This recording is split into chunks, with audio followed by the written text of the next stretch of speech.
రోజు రోజుకు పశ్చిమాసియా యుద్ధం విస్తరిస్తోంది. పశ్చిమాసియా యుద్ధంలో ఇజ్రాయెల్, అమెరికా గ్రూప్లోకి బ్రిటన్ జాయిన్ అయ్యే అవకాశాలున్నాయని డైలీ మెయిల్ కథనం వివరించింది. బ్రిటన్ తన అణు జలాంతర్గామిని అరేబియా సముద్రంలో మోహరించినట్లుగా డైలీ మెయిల్ కథనం పేర్కొంది. దీంతో ఏ క్షణమైనా ఇరాన్పై దాడి చేసే అవకాశం ఉందని సమాచారం.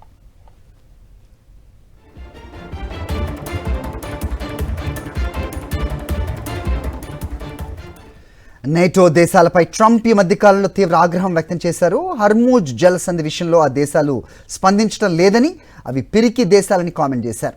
అమెరికా లేని నేటో దేనికి పనికి రాదని, పేపర్ పులి లాంటిదని అభివర్ణించారు. ఈ సందర్భాన్ని గుర్తుపెట్టుకుంటామని సోషల్ మీడియాలో ట్రంప్ పోస్ట్ చేశారు. ఈ నేపథ్యంలోనే బ్రిటన్ స్పందించినట్టుగా తెలుస్తోంది.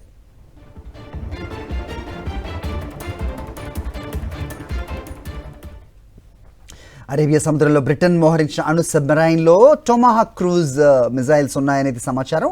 హెచ్ఎంఎస్ అన్సన్ అనే జలాంతర్గామి మార్చి 6న ఆస్ట్రేలియా నుంచి బయలుదేరిందని, అరేబియా సముద్రంలోని పరిస్థితులు వివరించేందుకు ప్రతి 24 గంటలకోసారి హెచ్ఎంఎస్ అన్సన్ ఉపరితలానికి వస్తున్నట్టుగా డైలీ మెయిల్ కథనం వివరించింది.